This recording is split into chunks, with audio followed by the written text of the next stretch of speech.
yaakaaruma ci kenn taxin maa ngi dër gër xewaneel yaayi gër fi ku la fi jàppale tuuti suba mu yàq la xeme su may dégg a faame et dama ko mës a xame wala boog xamaatul toogaay wala boog et jobi day. Amis internet de 7G TV, assalamu alaikum. Heureuse de vous retrouver dans votre toute nouvelle émission Jeunesse en Action. Jeunesse en Action nag nekk émission bi nga xamante ne dañ ko jagleel ndaw ñi rawatina ñi nekk ci entrepreneuriat bii nag nekk premier numéro bi ñu am mbégte ak contentement bu mag ndax ci ànd ak monsieur Talla Kane nekk directeur général bu groupe Forever ñoom ñi nga xamante ne dañuy yëngu ci wàllum communication monsieur Kane balaa ñuy xuusani ci waxtaan ñu bàyyi la nga nuyoog mbokk internet yi ñuy seetaan. Oui, asalaamaaleykum merci ami si présentation bi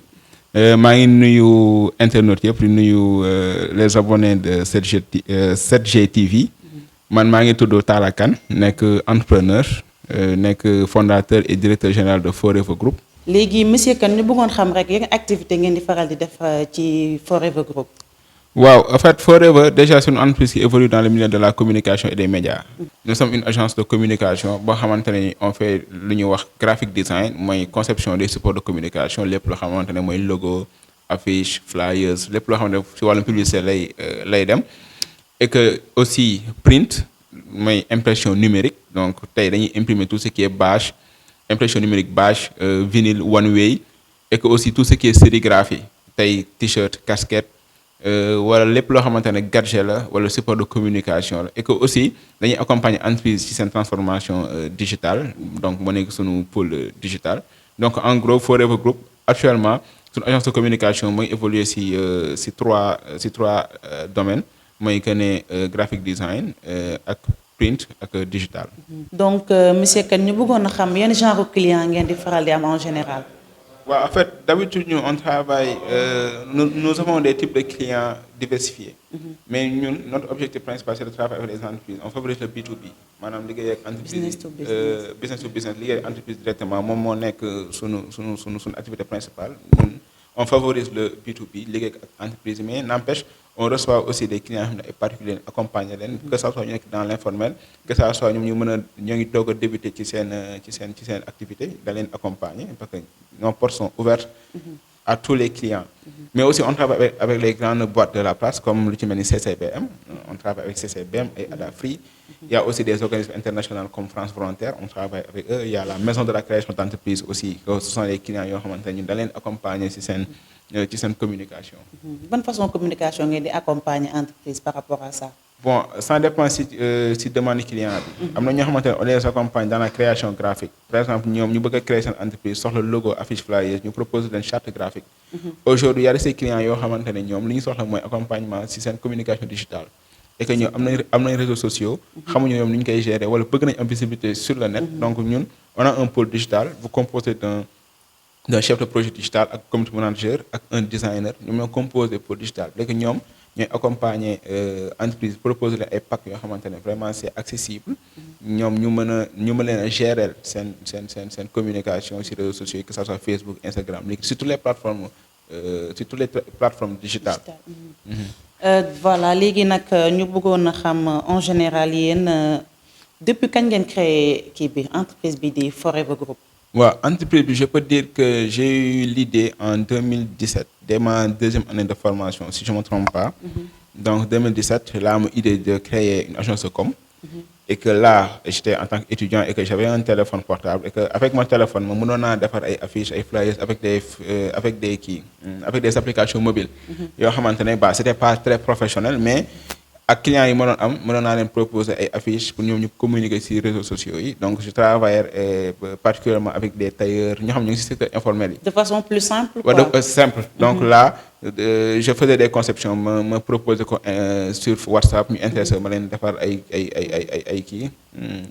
ma leen defar ay conceptions. Et que tamit je faisais de la sous-traitance. Par exemple tey mënoon naa encaisser ay marché t-shirt wala marché bâche mais dama doon dem ci grande entreprise ñoom ñu defal ma ko léegi dama doon teg sama marché. Ok. Donc Forever maintenant wax que foofu la commencé 2017 et que on avait créé benn cérémonie de lancement parce que à la base je suis Diourbellois ñu def lancement événement bi à Diourbel tuddee ko Baol Fashion Day. C'était une occasion de réunir tous les acteurs de la mode, particulièrement de la culture au niveau de Diourbel. ñu présenter leen projet yi après que ñu dem. Maintenant ñu dem 2017 2018 entre 2018 2019 et que nos activités étaient un peu en ralenti parce que bon benn nit laa woon ci projet bi y avait mes études en plus dama doon def sous-traitance à un moment donné bu amul machine yi et que day métti ngay assurer commande day am problème déjà accès des fois nga dem yenn pour ñu respecter yenn commandes yi sax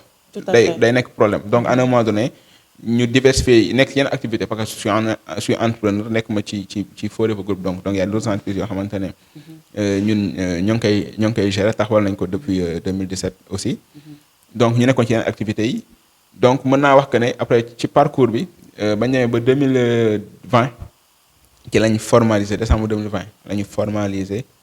entreprise Forever mu nekk entreprise individuelle et que en février 2021 ci lañ lancé officiellement l'ouverture de nos locaux en février la ñu def ouverture officielle de notre premier local bu ñu amoon au niveau de Yoff Layène et que ñu lancé officiellement démarrage activité Forever yi. Comme ni nga ko waxee léegi nekkul Forever Group rek nga nekk ci ay activité comment tu fais ba gérer Forever en même temps mën a gérer yeneen activité te du am problème. Bon en fait étant jeune aussi. waaw en fait déjà étant jeune aussi bon peut-être soo nekkee jeune ci nga gën a mën a am énergie ci nga gën a mën a am intelligence ci nga gën a mën a am cawarte pour mën a dox li ngay dox. et que question d'organisation la. donc aujourd'hui à part Forever Group on a ICOR international cabinet d'orientation boo xamante ne ñun dañuy accompagner jeunes yi ci seen wàllum formation pour octroi de bourse ay démarches préinscription ak des formations ay coaching. donc loolu benn activité bu ñuy def boo xamante ne bokkut ak Forever. donc pour nu may mën a allier activités yi donc juste que organisation la. tey boo gisee au sein de Forever nous sommes Forever Academy boo xamante ne tamit tey métier yi ñuy def ci biir Forever. en fait lañ bëgg a lañ bëgg a def ay modules de formation former ko jeunes yi. par exemple ñun on est dans tout ce qui est conception graphique boo waxee conception graphique di nga wax infographie. donc tey jeunes yi dañ leen di former ci infographie à partir de Forever Academy mu nekk formation école entreprise. donc tey côté digital bi aussi dañuy def ay module de formation digitale accompagner jeunes yi pour que ñoom ñu mën a am ay compétences pour mën a compétir ci milieu professionnel. on a aussi dans Forever Group Forever Kewel Express boo xamante ne service de livraison la boobu ci B2B la on travaille directement avec des entreprises.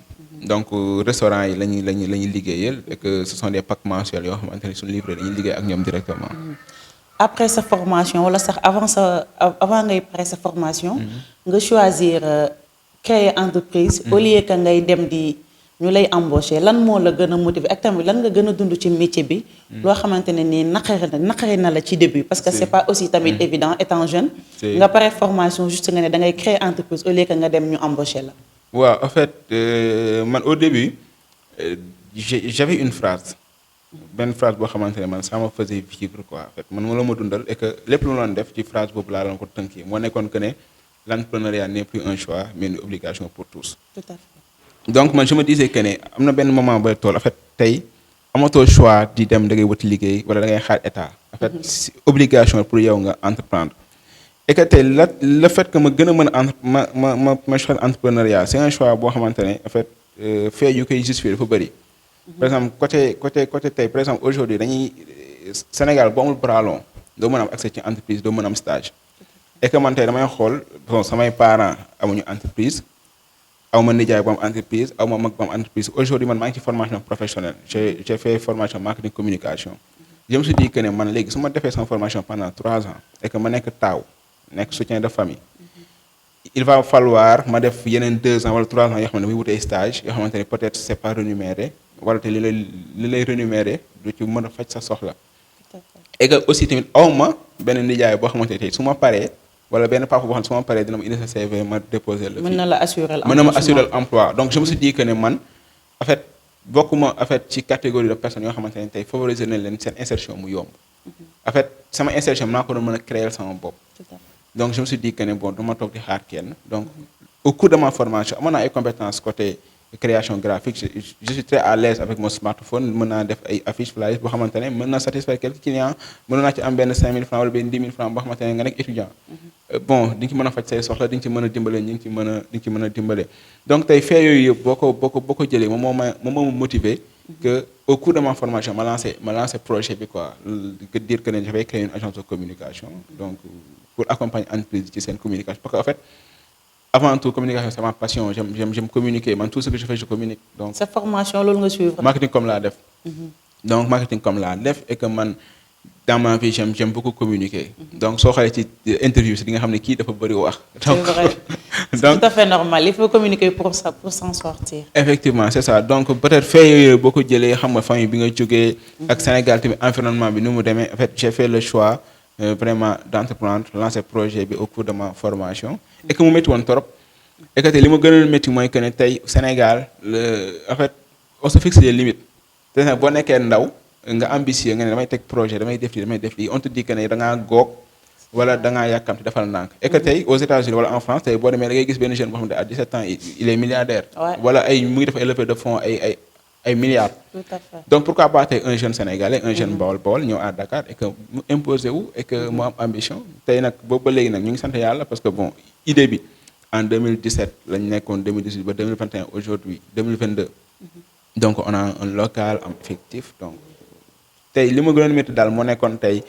xeeb bi loolu la xeeb. Tout à fait. En plus tey les plus grands dañu piétiner les jeunes entrepreneurs loolu ci il faut que ñu souligner ko. Par exemple nous sommes dans un monde boo xamante ne c'est vraiment concurrentiel gars yi bëgg nañ la jàppale mais bëgguñu ko leen raw. Tout à fait. Et que à un moment donné mën nañ ñëw jël la kii sama boy la dama koy coacher man maay mentoram et que bu ñu gisee que ne yow sa capacité yaa ngi développé sa yenn capacité dañ lay defal benn système de blocage boo xamante ne yow doo mën a accès seen niveau donc tey il faut que tey mentor yi ñoo xamante ne def nañ parcours et que ñoom ñu open et que ñoom ñu partager seen expérience en fait may boy fit may leen yoon ñu ñëw mais en fait tey bu ñu jëlee ñoom benn cercle d'amis rek wala benn cercle d'influenceurs wala benn cercle de personnes. Ça devient difficile pour les jeunes. waaw en fait bu ñu jëlee affaire bi aki moo ko téye ko du ñu partager ak jeunes yi en fait c'est day compliqué day doon mythe. Tout à fait. léegi jeune bi léegi bu ñëwul si biir cercle boobu noonu découvrir li fa xew du mën a évoluer donc c'est important que en fait les grosses boîtes wala entrepreneurs yi fi nekk ñoo xamante ne jot nañ def parcours et que ñoom ñu open ñu partager seen expérience et que mën a xëcc boy ñu ñeme entrepreneuriat bi. mbokku internet yi ñu ngi leen di fàttali ne yéen a ngi ci seen émission jeunesse en action tey nag ñu dalaloon ki nga xamante ne mooy monsieur Talla Kane nekk DG Forever Group monsieur Kane ñu bëggoon rek nga dikkaatal ñu ci yéen instant bii dañu ñaata personnel ngeen am. waaw actuellement on est 6 dans l'équipe. Donc 6 yoo xamante ne sont des 6 yoo xam ne c'est permanent. ak 4 yoo xamante ne c'est non permanent donc en tout 10. Par exemple 6 bi 6 personnes yi fi nekk donc dañuy occuper cœur de métier yi fi nekk on a des designers am na responsable commercial am community manager am le manager général donc ak man donc loolu mooy nekk 6 yoo xamante ne sont des permanents et que non permanents yi moo nekk sont des collaborateurs yoo xamante ne on fait appel à eux sur l'exécution de certains marchés. Par exemple ci bu ñu amee ay travaux yoo xamante ne ay branding lay doon wala ay montée panneau publicitaire donc on fait appel à ces gens-là pour que ñoom ñu mën a exécuter marché bi donc en général je peux dire que on est 10 dans l'entreprise 6 yoo xamante ne sont permanents et 4 non permanents. Ok yan ambition la Forever Group am d'ici 2024. 2024 bon ambition yi bëri nañ. parce que déjà soo gisee le nom de notre boîte c'est Forever Group. Donc boo nee Forever Group lépp a ngi ci biir donc déjà boo xoolee sunu logo il y a la communication l'événementiel et l'audiovisuel donc d'ici 2024 bëgg nañ tey aujourd'hui on est dans la communication on a fait un investissement sur l'acquisition de matériel yoo xamante ne dafay mën a permettre ñu exécuter suñuy marché lu ci mel ni ay machines yuy imprimer bâche yi ak vinyle yi mooy grand format yi am nañ ko t-shirt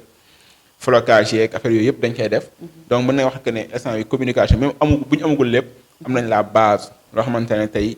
peut-être doo nekk peut-être nekkoo entreprise bu ndaw parce que tey tu exécutes de gros marchés et que tey bu ñu la jox amul leen looy sous-traité donc côté communication yi on est ok maintenant d'ici 2024 bëgg nañ tey tout ce qui est événementiel par exemple quand je parle événementiel mooy tey aujourd'hui ñu war a organiser benn forum mondial au niveau de benn forum waaw genre yooyu noonu c'est en fait mooy suñu ambition en fait tey am ay gros marché tey lancement Coca-Cola wala ñëw lancer benn marque wala Pepsi wala lancer benn benn marque et que ñun ñu gérer communication événement bi lépp lu ci nekk ñu gérer ko en fait c'est ça la mission de Forever Group et que ñu diversifier suñu activité si au niveau déjà ci biir région Sénégal yi et que sous région bi aussi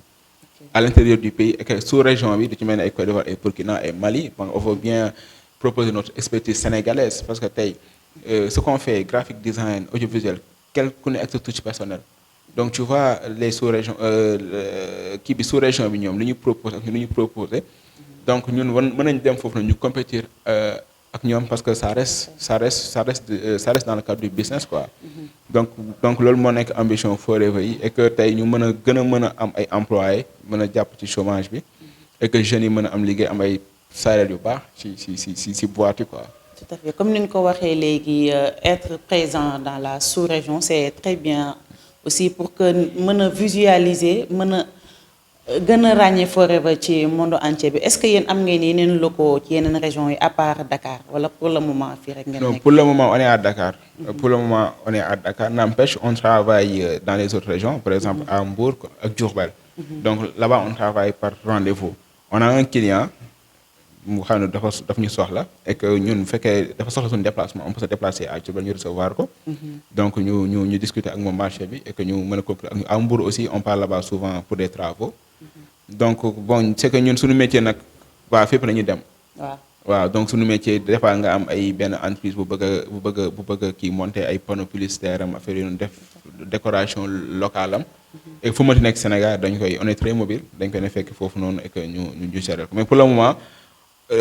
local bi ñu am c'est à Yoff donc Yoff lañ nekk Apex 1 donc sur suñu benn local boobu lañu amagum pour le moment. L'émission tire à sa fin monsieur Kane directeur général bu Forever Group ñu bëggoon a xam rek lan ngay ñaax jeunes yi nga xamante ne ñoo ngi fi am seen diplôme mais toog di xaar ñu embaucher leen wala toog état jàppale leen lan nga leen di conseiller. ok à chaque fois bon message bi may lancer jeunes yi à chaque fois mu am occasion bi mooy que ne jeunes yi bu ñu xaar. et que bu ñu xaar mooy lan par exemple bul xaar ba nga da nga pare sa formation pour wut liggéey. bon c'est un choix am na ñoo xamante ne seen choix moo nekk tey dañu bëgg a def formation def cursus normal après dem def ay concours wala dem déposer léegi c'est un choix et il faut respecter ce choix et que c'est un choix qui marche. donc yeneen jeunes yi aussi tamit ñëpp dañoo mën a comprendre que ne nekkul ñëpp la mën a état bi nekkul ñëpp lay jël. concours yi aussi tamit nekkul ñëpp ñooy réussir donc il y a de ces jeunes yoo xamante ne tey ñoom dañu war a mën a teel a inculquer seen bopp. dañ war a entreprendre et que loolu état daf ci am part de responsabilité en fait ñun sunu wàllum jàngale ñun ni ñuy jàngale est-ce que ñu ngi teel a cultiver jeunes yi ñu ngi leen teel a gëmloo seen bopp pour que ñoom ñu dem mën a créer seen entreprise donc loolu tamit état bi da ci même que jeunes yi loolu leen wax dam leen entreprendre et que à un moment donné est-ce que état bi tamit accompagner na leen ci entrepreneuriat boobu est-ce que aussi tamit seen famille soutenir nañ entrepreneuriat boobu tey da ngay gis benn jeune tey da nga am sa master 2 et que nga gis benn business su pomme de terre et que nga xam ne loolu ça marche da ngay dem bëgg koo def sa parent ne la man nag vraiment su ma sañoon si bureau yi laa lay gis ngay sol costume cravate alors que yow li nga gagné ci business su pomme de terre boobu noonu moo gën a rentable que yow kii nekk ci bureau bi lu muy donc c'est quelque chose boo xamante ne état d'esprit la il faut que ñun mentalité ñu changer ko ñu wan que ne un business ça reste un business l'objectif c'est de réussir et de réussir dignement tey man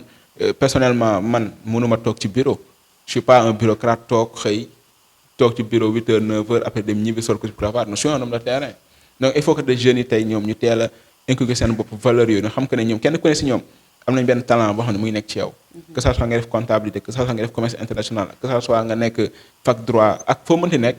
am na benn fibre bu nekk ci yow donc loolu il faut que nga génn sa zone de confort et que nga développer ko nga xam que ne fii rien n'est impossible tey aujourd'hui tey benn taalakan bu parvenir tey taxawal entreprise am ay employé di ko gérer te pourquoi pas beneen jeune du si juddu du si jàng du si xam-xam lenn rek la il faut être audacieux nga ambitieux nga xam li nga bëgg nga def ci fulla ak fayda et que tamit lépp luy divertissement nga jël tey ko ne parce que c'est un choix entrepreneuriat mënu ànd ak divertissement bien vrai que à un moment tu as besoin de te divertir mais àndul donc tey boo nekkee jeune il faut faire des sacrifices pour mën a egg si yenn niveau yi donc jeunes yi dina wax que ñu xam seen bopp gëm seen bopp xam lu ñu bëgg et que ñu dem si quoi. defe naa message bi am na solo monsieur Kane ñu lay remercier bu baax aussi ci disponibilité bi fii nag la ñuy yem ak yéen tey ci seen émission jeunesse en action di leen jaajëfal bu baax yéen tamit ci teewlu bi di leen jox rendez-vous très prochainement incha allah ci seen beneen numéro jërë ngeen jëf. yaakaaruma ci kenn taxin maa ngi dër góor xewaneel yaayi góor fi ku la fi jàppale tuuti suba mu yàq la xeme su may dégg a faame et dama ko mës a xame wala boog xamaatul toogaay wala boog et jobi